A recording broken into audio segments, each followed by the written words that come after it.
I'm twitching hard. Hi, y'all. My name is Jennifer Huddleston Kelly, and I am an alcoholic. I've been kept sober since December 5th of 92, and that's my miracle. And it is an honor and a privilege to keep coming back. I'm your holla back girl. I am so excited to be here. And I want to thank the committee and, all that stuff. But really, this is one of my favorite places to be. Y'all are super fun. I now have a bucket list thing I want to sing with frothy emotional appeal. Back up. I get enough spotlight. But for those of you who are watching me over there, I want you to remember that the camera adds 150 pounds. It's my story. And it's so funny when I think I'm Facebook friends with half the room now, because that's what happens when you come to ARR. They add you to their group and you know their stuff. And but it's funny, everybody's Facebook profile picture is what I think they're doing forever. And so I was watching the other speakers and I'm like, look, they're on a nature walk, and so just imagine that I'm walking for the next hour, getting my steps in. I have also truly loved the other speakers. I've been fans before this weekend, but of course, this is my favorite format. Jennifer, get out of the way. Because it always cracks me open. And I have sat in various places around the room. I don't like to do the speaker front row thing. I like to be anonymous for a little while. And so I've sat in various spots and just wept because I got cracked open by some of the things. Did anybody else have somebody maybe getting their hula hoop a little bit? That's good stuff. Larcene in particular, oh my God, she leveled me, just. And I guess that's a nice transition. Somewhere out there is a tissue bearer. And I love you, and I know that you come from a place of love. There will be weeping during my talk. I am the designated weeper. I just cry. It's my default emotion, and also my weapon of choice. It's just projectile weeping. And I know that there is going to be somebody who feels compelled when they see tears. They're at every meeting, the tissue bearers. And they come bearing tissues. And I know that they're coming from a place of love, but I truly believe that when those feelings start spilling over, it's a moment when God's entering in. And I don't know if he's coming out or coming in. I don't really care, but it's a sacred moment. And just for me, anytime somebody comes with their handkerchief, and it closes that moment down for me. It shuts it down. And I think it's important to let people feel in Alcoholics Anonymous, short of felony, But I think those healing moments need to happen when they happen. And I'm so grateful that I can feel today. Because I came into Alcoholics Anonymous and feelings were the thing I'd been running from my whole life. It's what I drank to shut down, because I was just ridiculously feelish. And I didn't know what to do with them, and I can remember when I was a little girl, my daddy saying, I believe there are people who just feel too much, Jennifer. Yeah. Now what? He didn't have a solution to that. And thank God in Alcoholics Anonymous, you do. And I want to talk about all the steps. I always want to talk about all the steps. But I'm going to talk about the two I've got, because that's plenty. But I kind of have to take a running start at them so that you know the state that I was in when I came to 8 and 9 for the very first time. I came to Alcoholics Anonymous off a felony. I mean, why would you show up before you had one? And I happened to be a preschool teacher who had gotten a felony, and they sort of frown on felons watching your children. It was a felony DWI, so it wasn't that big a deal, but I was also living at home with my parents, who were school teachers and churchgoers who don't drink at all. So I kind of stood out there, and every attorney in Dallas was sending mail to my mama and daddy's house, so I'm having to run and get the mail before they do, and I'm not super focused. I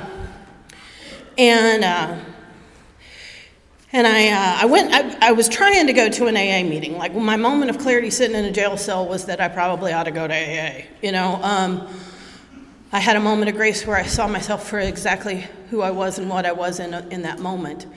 And I could no longer tell myself some story about how it was because of these things that I do this deal and wind up in these situations. For this moment of grace, I could say, I drink because it's the only way I know how to get through the day. And I can't swear to me, God, or anybody else that I won't do it again, because I absolutely will. There is no doubt in my mind that I will drink again. And I don't want to. And I know I'm hurting a whole lot of people when I do it. But I've got to have help, or else nothing good can ever come into my life and stay if I keep doing what I'm doing. And so then I start trying to go to AA meetings. Any orbiters? I orbit. Like, I'm still orbiting the Al-Anon room, like close, but not quite in. And you'll hear about that later. But I was orbiting AA, and I accidentally went to the meeting like at meeting time. Huge mistake. And I started to get out of my car like the door was open. I was almost en route when the alkalogic kicked in, and I said, wait a minute, you don't have an AA book. You can't be rolling up in the AA meeting with no AA book. So I got in my car, and I left the AA group where the AA books live to go off on a quest to find myself an AA book. Keen alcoholic mind. So I went to the Barnes & Noble to get my AA book.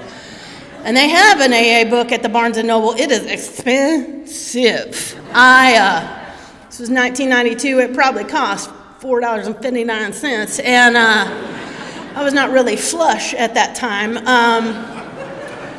So I left the Barnes & Noble, and I left the AA book and wound up at the half-price books. Now, they do have AA books at the half-price books, too, but those are used AA books, and they got willy-nilly highlighting in them. Probably treatment highlighting. And so I'm looking at this AA book with the willy-nilly and I'm like, I can't have this. I don't want some rando influencing my opinions about Alcoholics Anonymous with their non-systematic highlighting. And which led to a 3-day quest and multiple half-price bookstores to find a clean copy of the book Alcoholics Anonymous, which I could study prior to the AA meeting, so I didn't sound new and crazy. That went well. It was while I was reading the book by myself that I drank again, because I reached a line that I found disturbing. It was something about absolute abstinence, another definition for AA.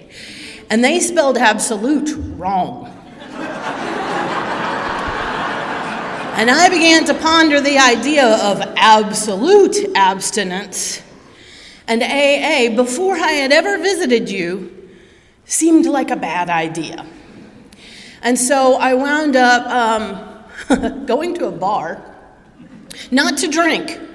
Oh no, I wasn't going to get a sandwich either, but I was going to the bar for legal advice, and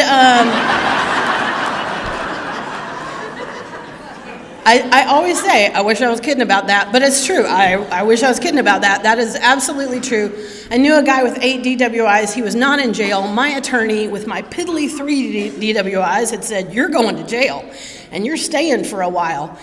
And I know this guy with 8 DWIs who's still drinking at the bar. Here's a man with a real solution. I'm thinking, I don't want to disturb the members of Alcoholics Anonymous, if Jimmy's got a plan. And so I go to talk to Jimmy about his plan, and you're not going to believe this, but the worst drunk I know starts telling me I might have a problem. And I'm really disappointed. Turns out Jimmy was paying his attorney in cocaine, and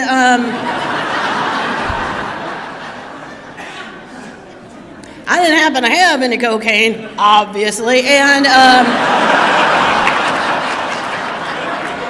so Jimmy said that maybe I might need to go, maybe this was an opportunity. And I was so angry. You know, when the worst drunk you know starts talking down at you like, you need some help. But there's a little voice inside of me that's not me, and it just kept whispering, who would know better than Jimmy? And the other thing that happened that night was that I drank. I drank having made a decision not to drink. I drank knowing what kind of trouble I could be in if I drank. I drank having told other people that I wouldn't drink, and here's the scary part. I get chills every single time I talk about it. I drank and then looked down and realized I had drank. I do not remember making a decision to drink because I had made a decision not to.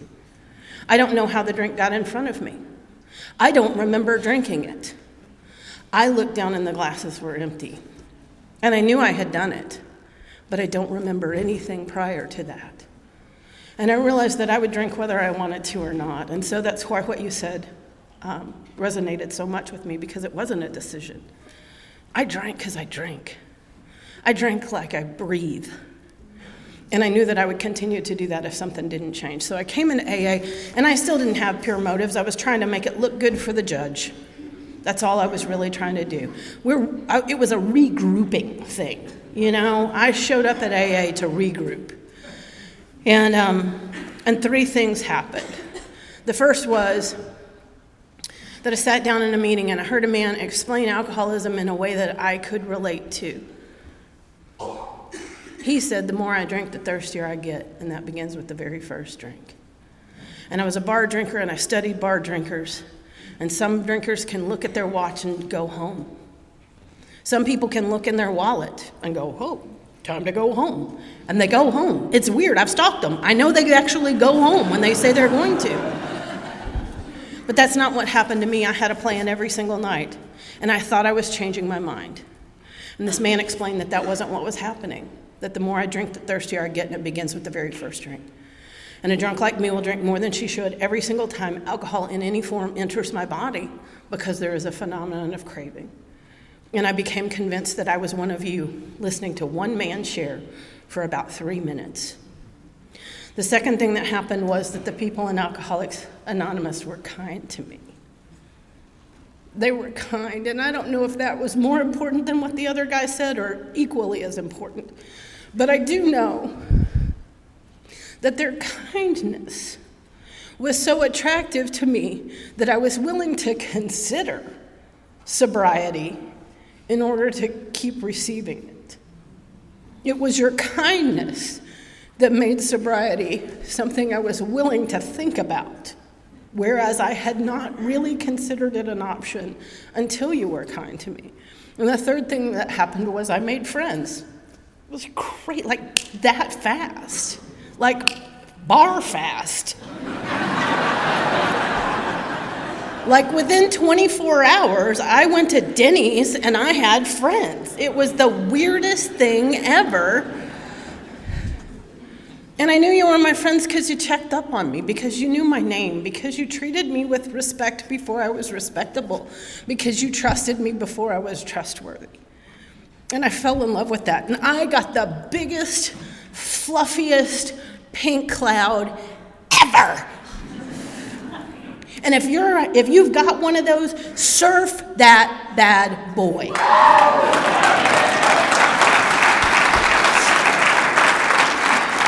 You are supposed to be excited about a new way of life. You are supposed to be excited about a host of friends. Enjoy it. It's a beautiful thing. And for about a year, I had a big fluffy pink cloud. And I got a sponsor because of peer pressure. Because if you go to meeting after meeting after meeting after meeting after meeting after meeting after meeting, eventually they get like they're on to you. And then they badger. You have a sponsor, get a sponsor, come to the women's meeting. But I got one. What I didn't know was that she hadn't worked all 12 steps. And it didn't matter. She had multiple years of sobriety. She got to some steps that she balked at. Coincidentally, it's the ones I'm talking about. And I'm not judging her. I will forever be grateful to her. She gave me as much instruction as she knew how to. She kept me in AA and she kept me active and being of service until I could hear a message that had depth and weight. She did not do me a disservice. She told me the truth. When we got to the steps she didn't know how to do, she told me the truth. She was of service to the degree that she knew how. And I learned later that no one had ever taught her.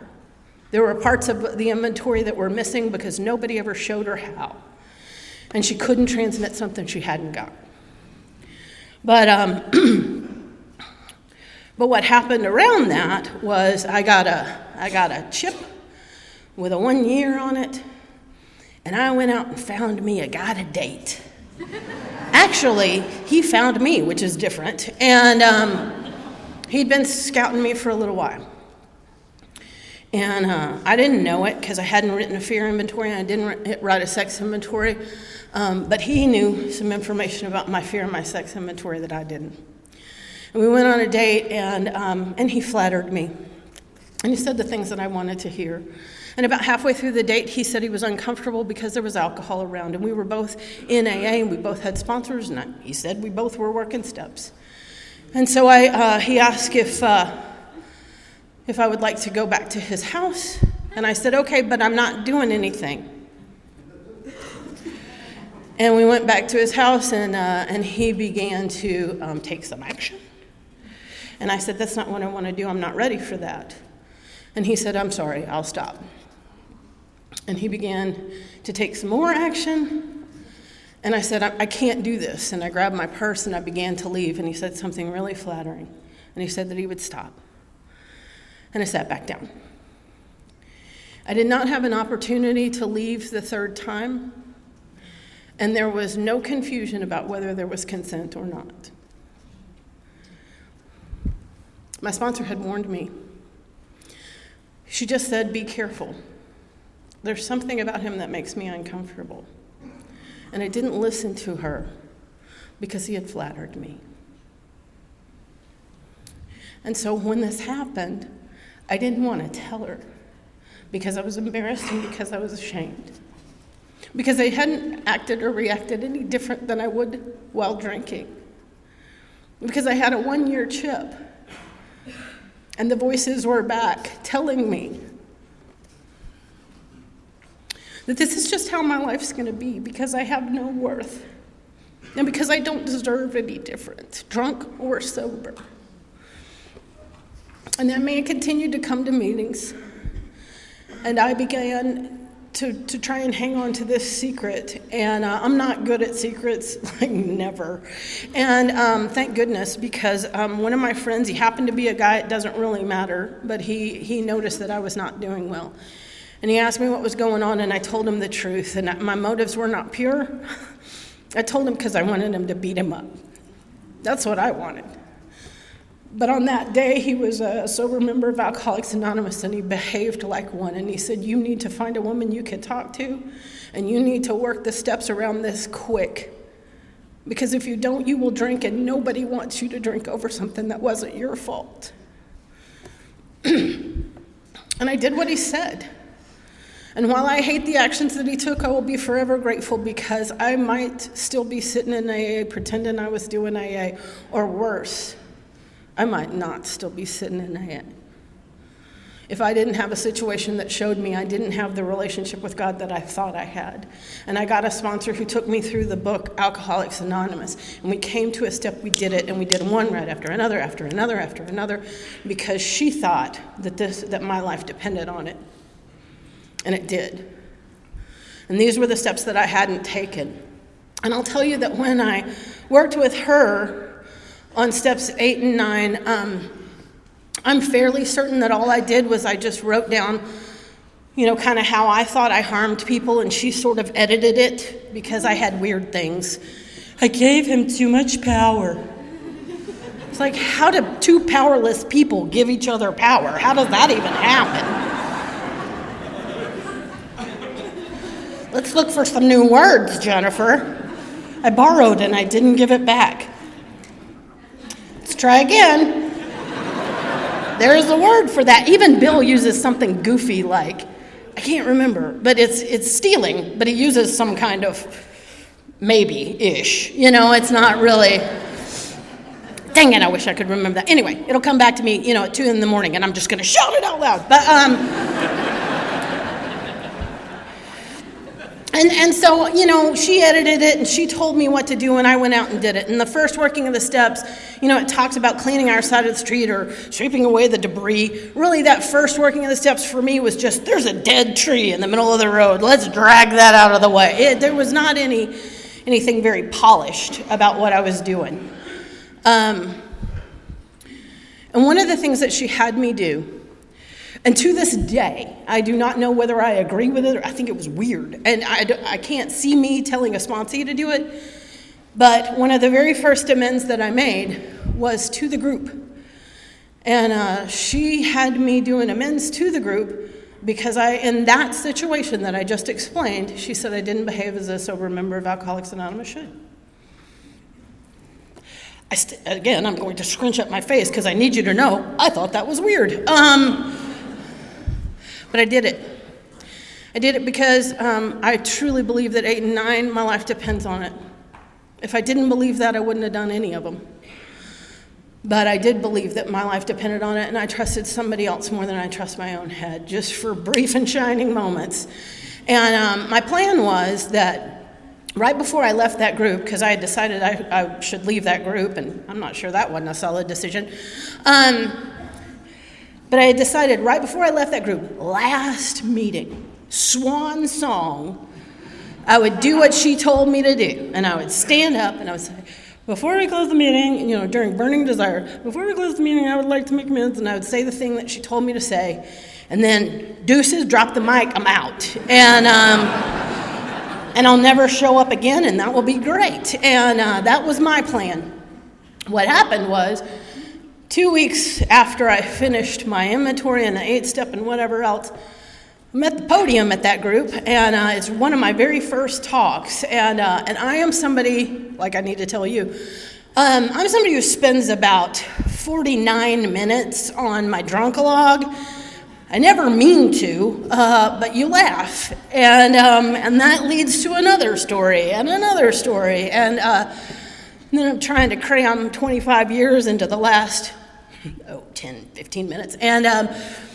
But for some reason that night, I was talking about each of the steps. I don't even know, but I got to step 9. That thing that my sponsor told me to say came up. I went, oh my God, I guess I'm supposed to do this now. And I made the amends that she told me to make from the podium.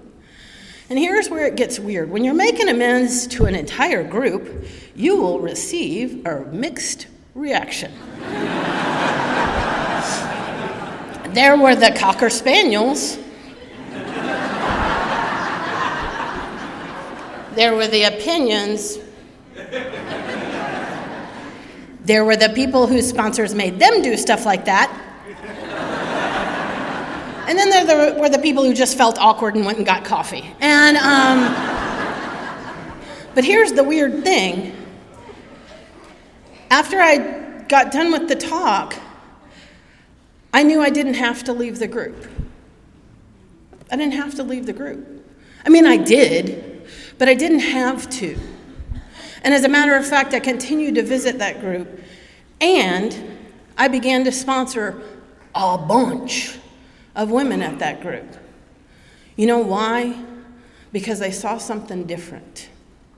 They saw somebody who had the courage to stand up in front of the group and say whatever it was her sponsor told her to.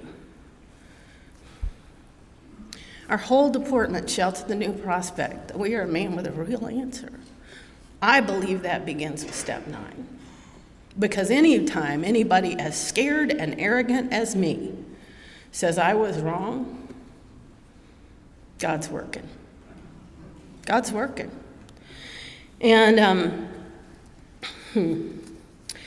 And so I continued, and I did these awkward amends. But then I'm not a one and done girl. I have to work the steps a lot because I keep trusting my brain, and my brain is really unreliable.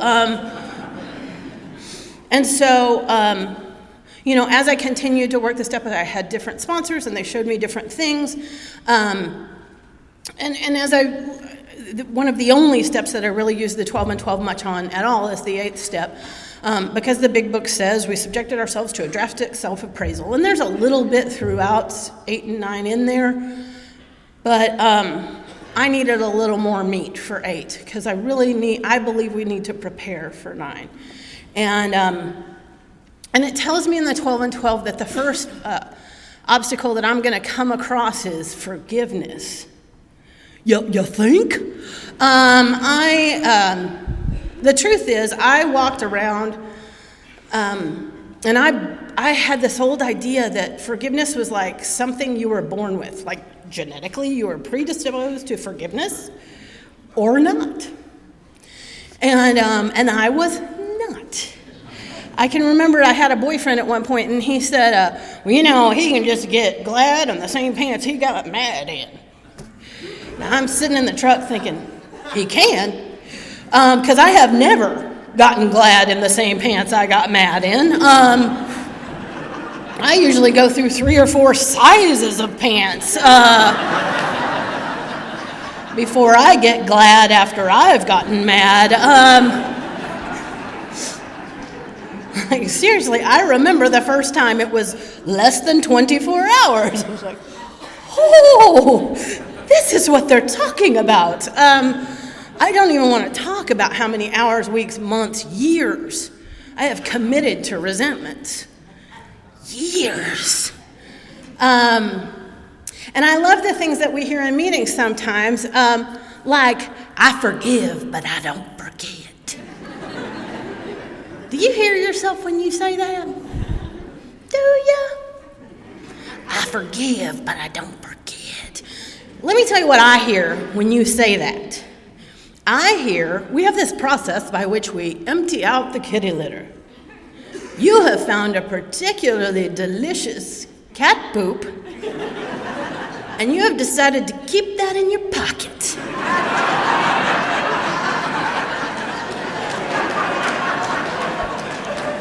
Did you really forgive?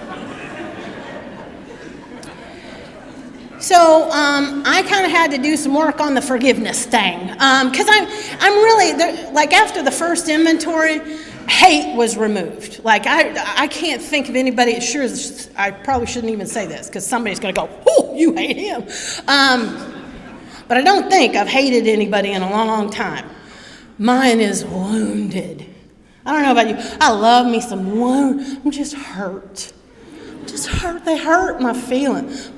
You poke my heart. I just walk around with this. I'm not mad. It just hurts. And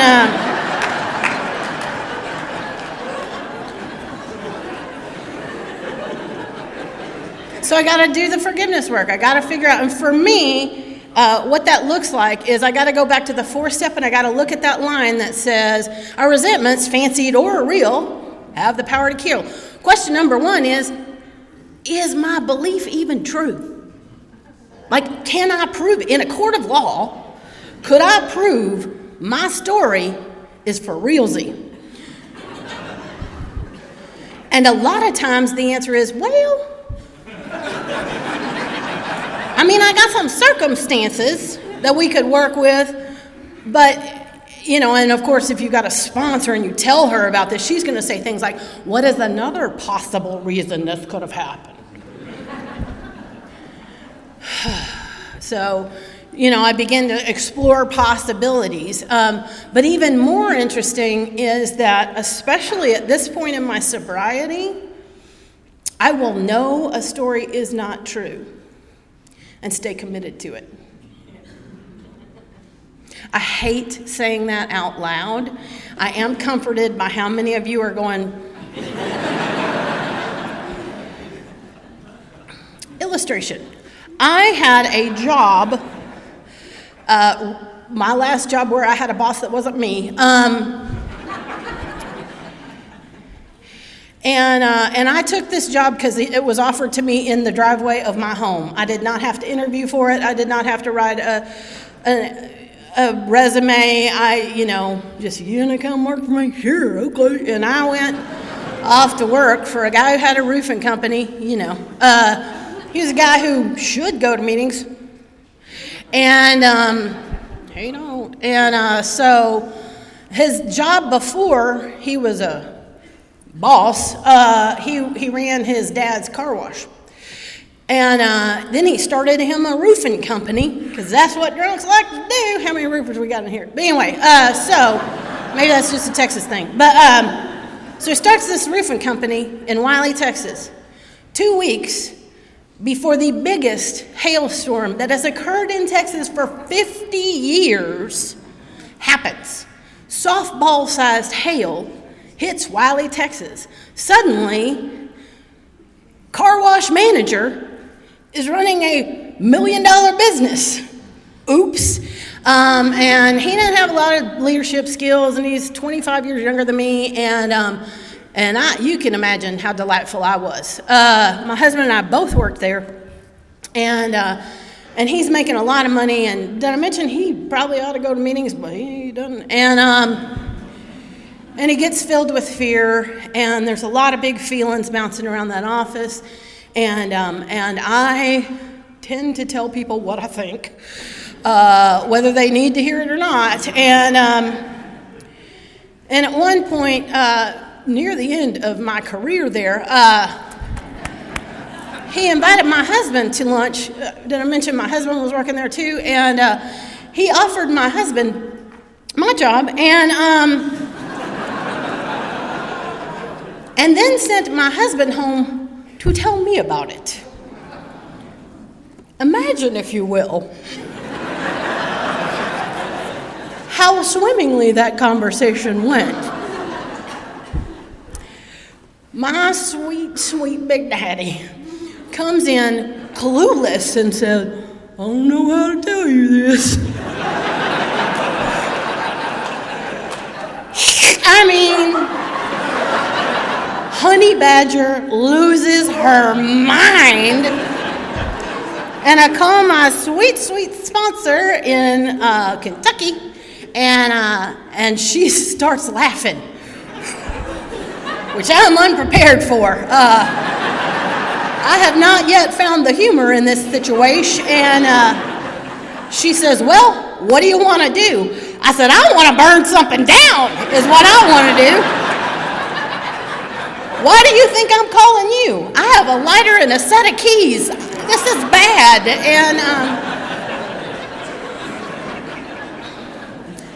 And we decided I should probably resign sooner rather than later, because I had a lighter and a set of keys. And so we did some inventory work on that thing, and what we discovered was a young man in a lot of fear, with a lot of responsibilities and not a lot of skills to deal with it. But every time his name gets mentioned at my home, we don't work there anymore, by the way. Nobody works there anymore. I mean, nobody I know. And but every time that name gets mentioned, I have to go back through this process, like, no, that is not Satan.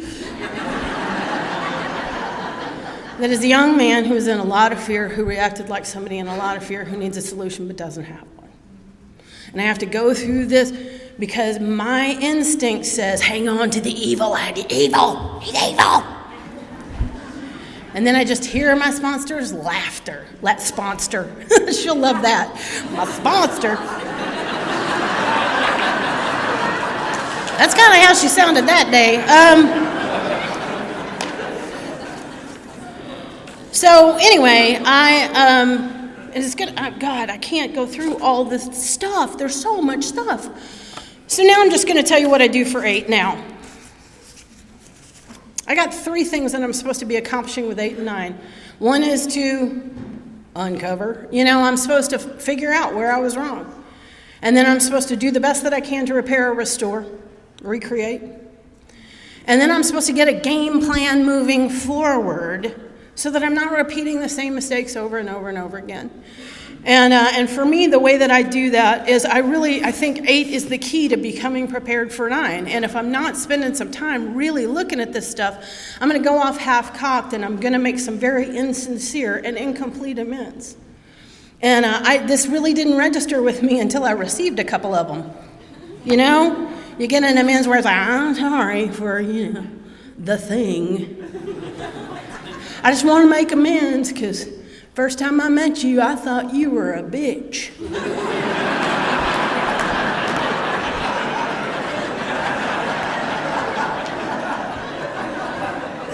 Fantastic.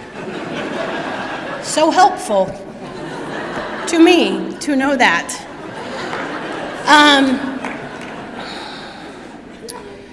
So what it talks about is, I'm supposed to look for harms, and it defines what harms are for me. And I've just started doing this in the last couple of years with the ladies I sponsor, is the way that we look for harm is the same way we did in our 4th step on the 3rd column. I ask myself, how did I affect my mother's self-esteem, security, ambitions, personal relations, sex relations, and pocketbook? How did I affect hers? If I can figure out how they affected mine, I can probably identify some of the ways in which I affected theirs. And I go through the list and I look at how I did that. And for me, it becomes really clear when I look at it in that way that I didn't give you too much power. I was insubordinate. I was disrespectful. I was blaming. I was dishonest. I stole. Suddenly, all those fluffy things that I want to do to minimize don't work for me anymore because I get down to causes and conditions. Here's what I really am like when nobody's looking. Here's how I really treat people. People I say I love. This is how I treat them. It says that we take the bit in our teeth, and I think that gets skipped over a lot. Y'all know about bits. I'm not doing the directing when I've got the bit in my teeth. I'm not doing the directing. I'm not steering me anymore. And the only reason that I'm going to surrender at that level is because my life depends on it. He says it over and over and over again. And my experience is that we build up that 4th step as the big hurdle, I loved what you talked about with stopping right there. Like, I got 4 out of the way. Whew. And I tell you what, I've seen people who have done that and stopped right there and feel like the work is done, or they tell themselves the work is done. And many of them don't drink. They just walk around AA. Forgiven, but not forgetting.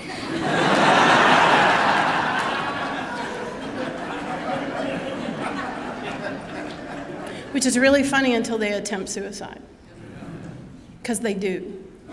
They're sitting in meetings of Alcoholics Anonymous, believing that they've done the work, and they're suicidal, and they're miserable, and they've got those secrets, and they're not happy, joyous, and free, and they don't know it's because they didn't pay back the freaking money.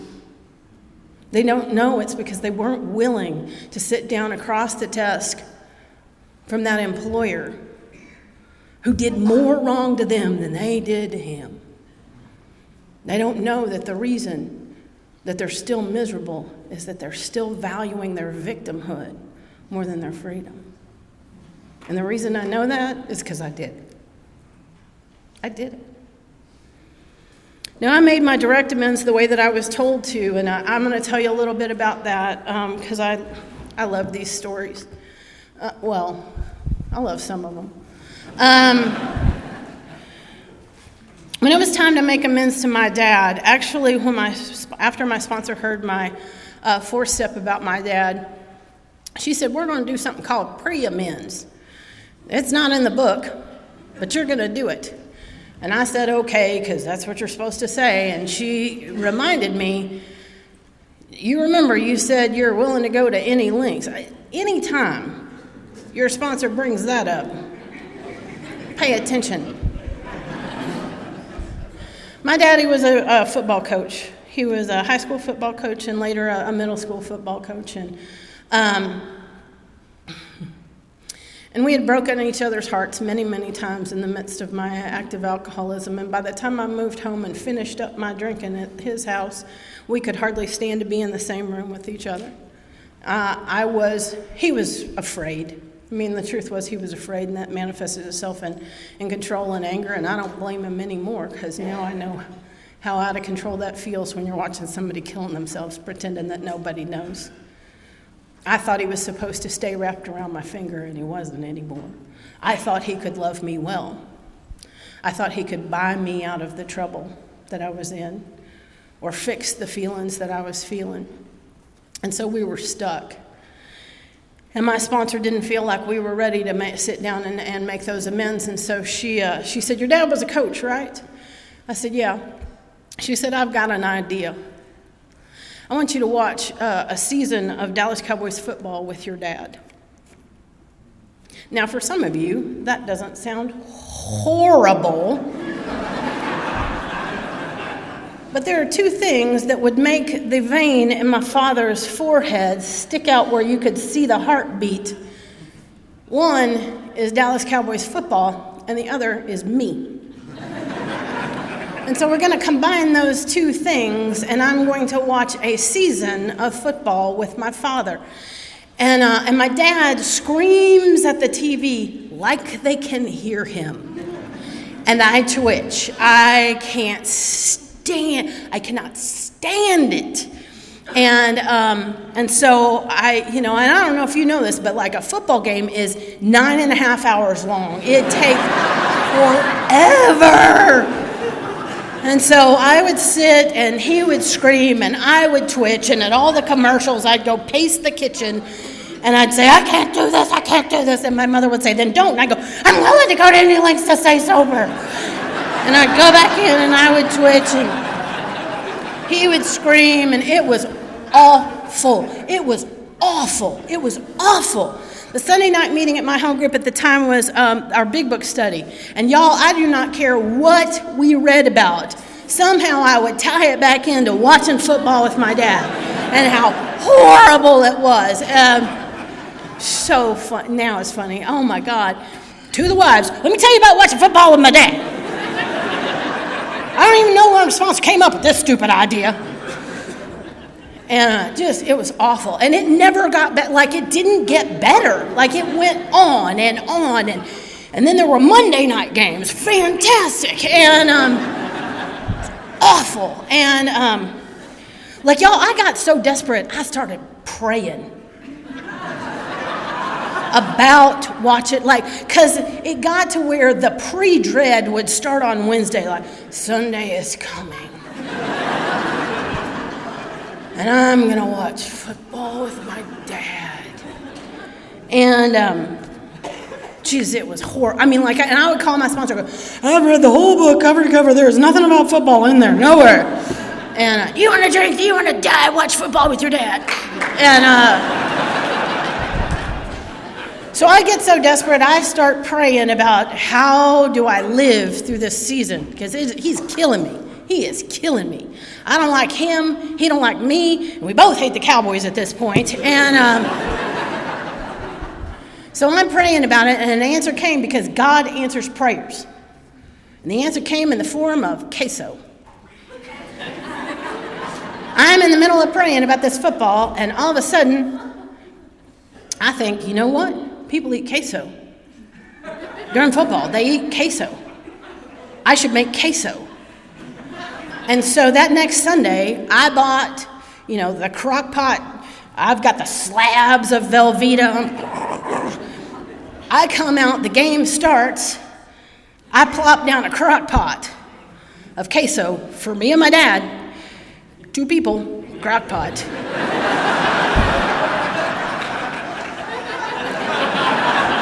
So I maintain my snowman figure. And So anyway, I think I'm precious. Don't come talk to me about, I know. But anyway, so a miracle begins to happen. I'm eating queso. He's eating queso. I discover he can't holler as much while he's eating queso. Now, I only got one tool in my toolkit, so every Sunday, I make more queso. Next week, I bring out the queso. Another miracle occurs. He reaches behind a couch cushion, throws me a bag of Snickers. It's magic. He's eating queso. I'm eating Snickers. I don't twitch nearly as much when I got a Snickers. It really does satisfy. And he's eating the queso. But nothing's happened. We're not walking hand in hand with the spirit of the universe or anything. We're just eating food, which is what we do. And so we're nearing the end of the season. I still don't understand what in the heck my sponsor's about. And I was working at it was my last job in daycare. I'm still fairly new sober, and because I can't switch jobs because of the felony. So I'm nearing the end of my career with the daycare. But anyway, I get a call, and the lady at work says, your dad is on the phone. And I said, no, I think that's wrong. My dad doesn't call me here. I don't even think he has the phone number. And they said, no, it's your dad. And I said, I don't think it's my dad. My dad doesn't call me. And they said, go get the phone. It's your dad. And I go get the phone, and my dad's on the other end of the line, and he says, what are we going to do?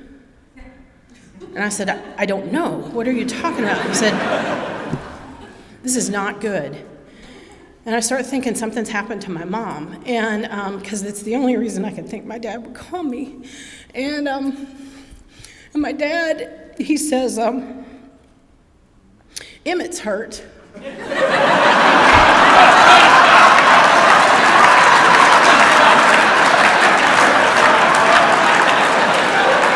I'm sorry, I took you there with me. But that was my reaction too.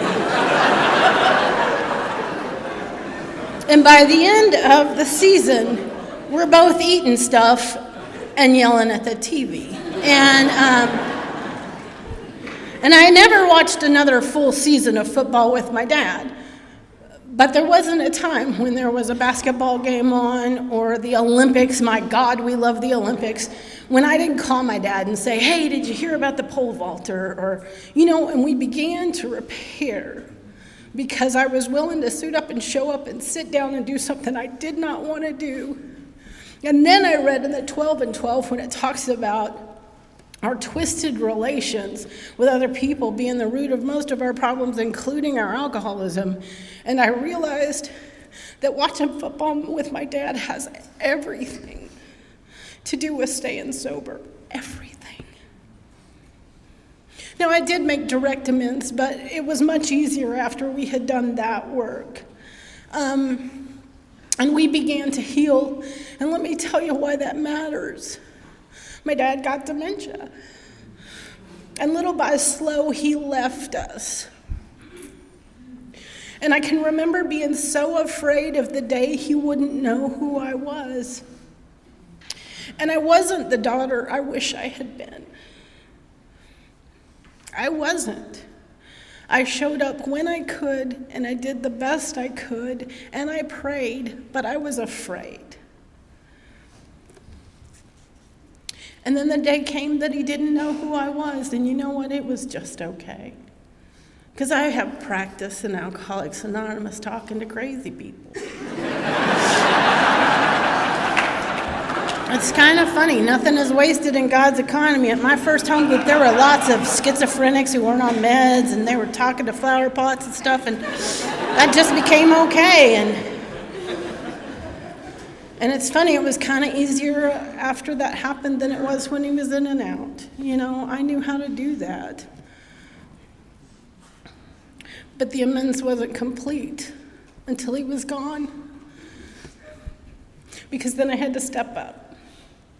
And since I wasn't the daughter that I needed to be for him, I am learning how to be the daughter that I need to be for my mom. God, see, I knew I was just going to stand here and cry. A couple of years ago, my husband and I moved in with my mom. I'd like to say it was a very altruistic thing. We bottomed out financially. It was a train wreck.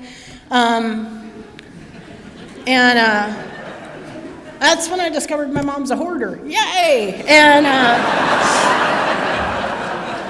Jesus, I'm waiting for my husband is broken because he's walking around with that. I'm the protector and provider, and he can't find a job because he's not supposed to be working in the field he's in anymore. His body will no longer do what he needs it to do to be a chef, and he can't find a job because God has to close that door on him, but we don't know that. And he's throwing all the will that he's got at it. And employers are calling him saying, man, we're so sorry, you're our second choice. And I wish they would have said, we just hated your guts. Because that second choice thing was breaking him. And I'm trying to move in with my sweet little mother. I think she's quirky about things. And in the midst of all of this, I realized that we have boxes of unprocessed pain. And I cannot be disrespectful to her pain, because that's what that is. It's her fear and her pain, and I can't toss it out. I have to respect it. And so each night, I'm trying to, duct tape my husband together and pack boxes and read about hoarding. And then I move in with my mom, and everybody gets healthier. Everybody gets healthier. She gets better because she's not lonely and she's not afraid. And we get better because we're not stressed out and freaking out about money. And things just begin to get better. And I didn't realize it at the time that this was a form of amends, but it was. There was just some unfinished business that we needed to work on together. But I live with my mom. She's my mom. And she does mom things. It doesn't matter that I'm 52. She's still my mom. Did you want a bigger bowl for that?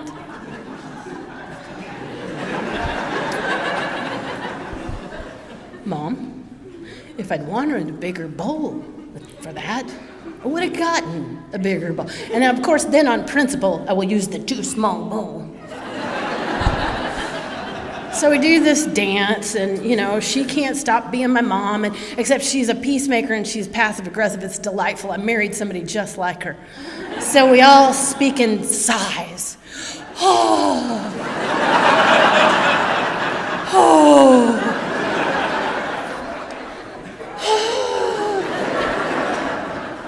So I start saying things like, use your words, mother. So now you see my mom in the kitchen going, use your words, Charlotte. She just talks out loud now. Use your words, Charlotte. Jennifer! There's stuff in the sink. So anyway, we're working towards, being kind to mom and including her and figuring out how to have a marriage with your mom there. And we sometimes take her on dates with us, which is hardly awkward at all. And we play games with friends on Sunday nights, but my mom has non-alcoholic cirrhosis, and the woman who never drank has cirrhosis. And it's progressing really, really slowly. They say that other parts of her will run out much sooner than her liver does, which is super good news. But one of the symptoms of that is that she's just a little fuzzy-headed sometimes. And my mom's super bright. She was a teacher, and she's just she's sharp as a tack, but she's slowing down a little bit. We're playing this game, and she's having trouble keeping up with the game. We've played the game several times before. I think she was just tired one night. And in the midst of playing the game, she's asking a question, and I snap at her with the answer, and I say, did you sustain a blow to the head? Because I'm hilarious. And now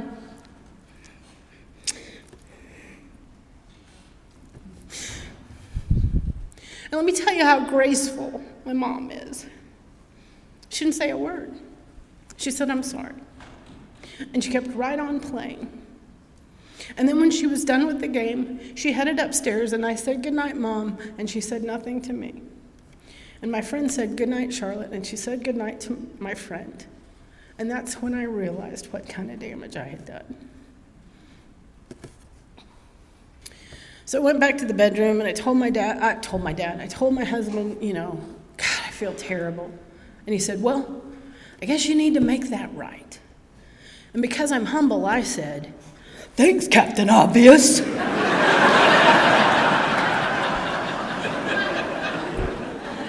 Two amends.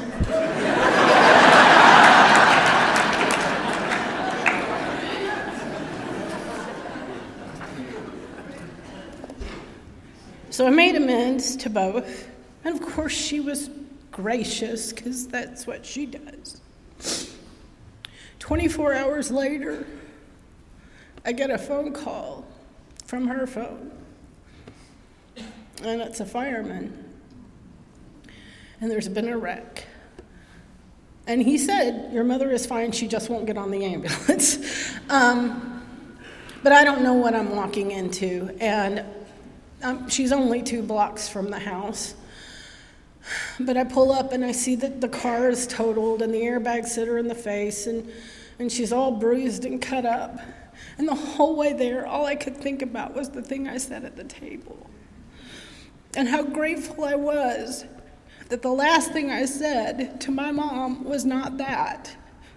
It was, I should not ever talk to you that way. I love you and I appreciate you and I was wrong. I am so thankful that I have those tools. Now, there are ways to make amends if you didn't get that opportunity.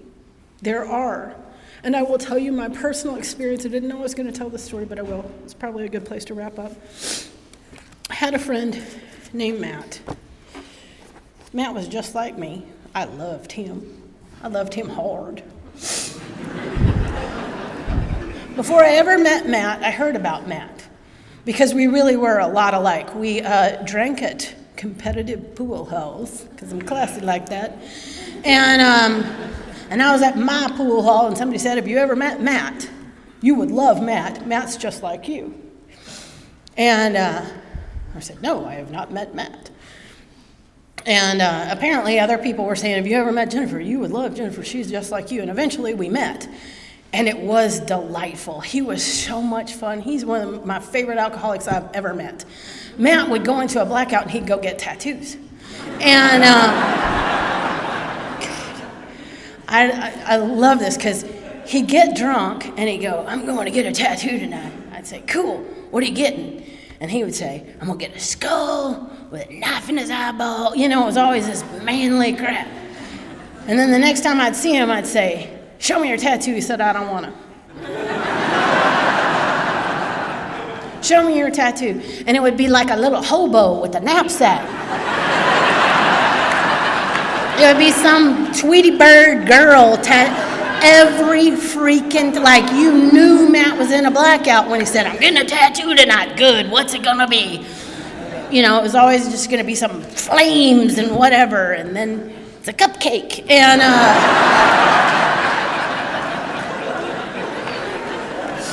God, I love that guy. And we began to date and, alka dating.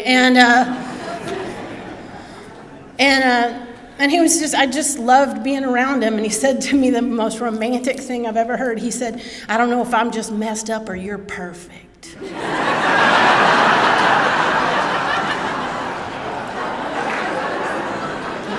And look, you hear what you want to hear. I heard what I wanted to. But anyway, we dated for a little while, and we were too much alike. We had dueling alcoholism, and it wasn't good. And Matt had the wisdom to see that. He kind of knew that we were going to go down in flames if we stayed together. As a matter of fact, he told me, there's another man who's in love with you, and I can't settle down, and I can't marry you, and I can't do that. I know me, but I think he would. And I think you ought to go be with him. And I did. I didn't want to break up with Matt, but I heard the wisdom in what he said, and I thought this guy would save me. He didn't. But he got me ready for Alcoholics Anonymous. Matt and I stayed friends. As a matter of fact, at one point, Matt moved in with me and my boyfriend, because that's hardly awkward at all. And it's just how we do things. And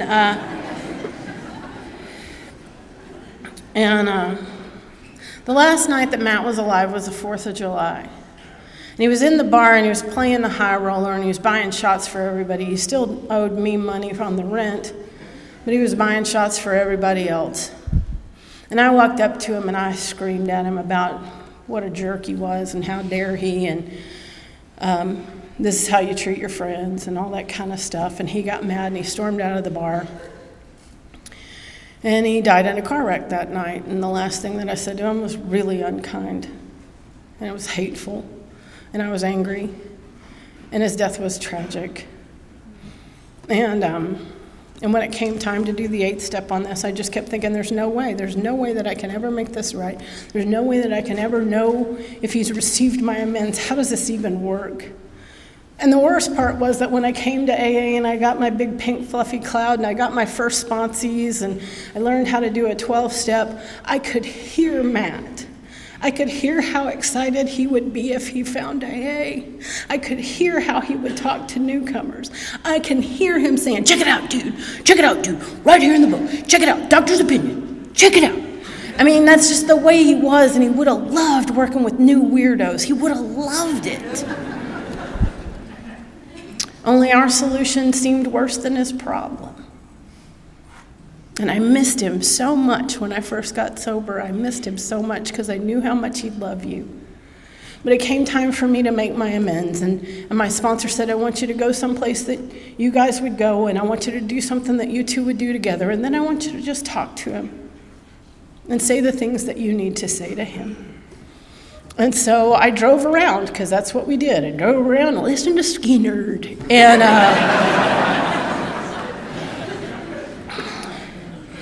And I just talked to him. And I talked to him about Alcoholics Anonymous and how sorry I was he never found you. And how much I knew he would love AA. And I thanked him because I believe he paid for my seat. I believe he paid for my seat. Now I do what I have to do to keep it, but I believe he paid for my seat. And I told him the thing that I regretted most was that the way that I talked to him the last time I saw him, and that I don't think I ever really told him how much I loved him and how important he had been to me. And by the time I was done talking to him, I pulled up in front of the house, and I was sitting under the street light, and it was dark, and they had told me that if when my amends was received, that I would know it, that I would get a sign. I'm new, and I'm crazy, and somebody has given me a message. So I'm sitting under the street lamp, waiting for a ghost to walk. I swear, like I am waiting. There will be a ghost. And I'm crying.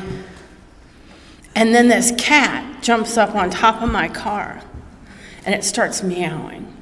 And I'm like, Matt?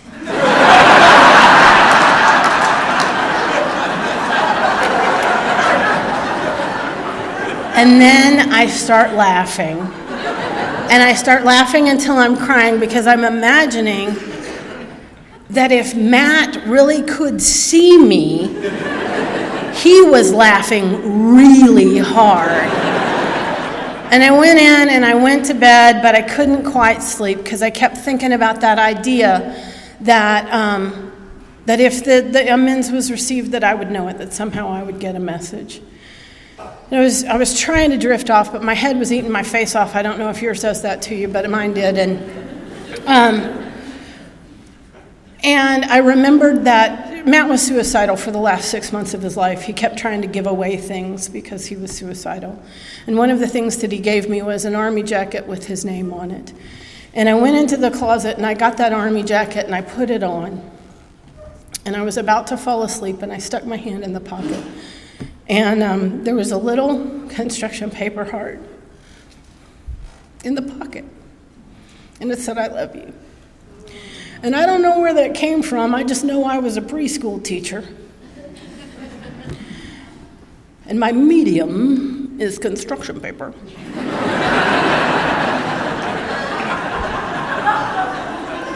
And the truth is, I don't care where it came from. What I know is that the books are settled between the two of us.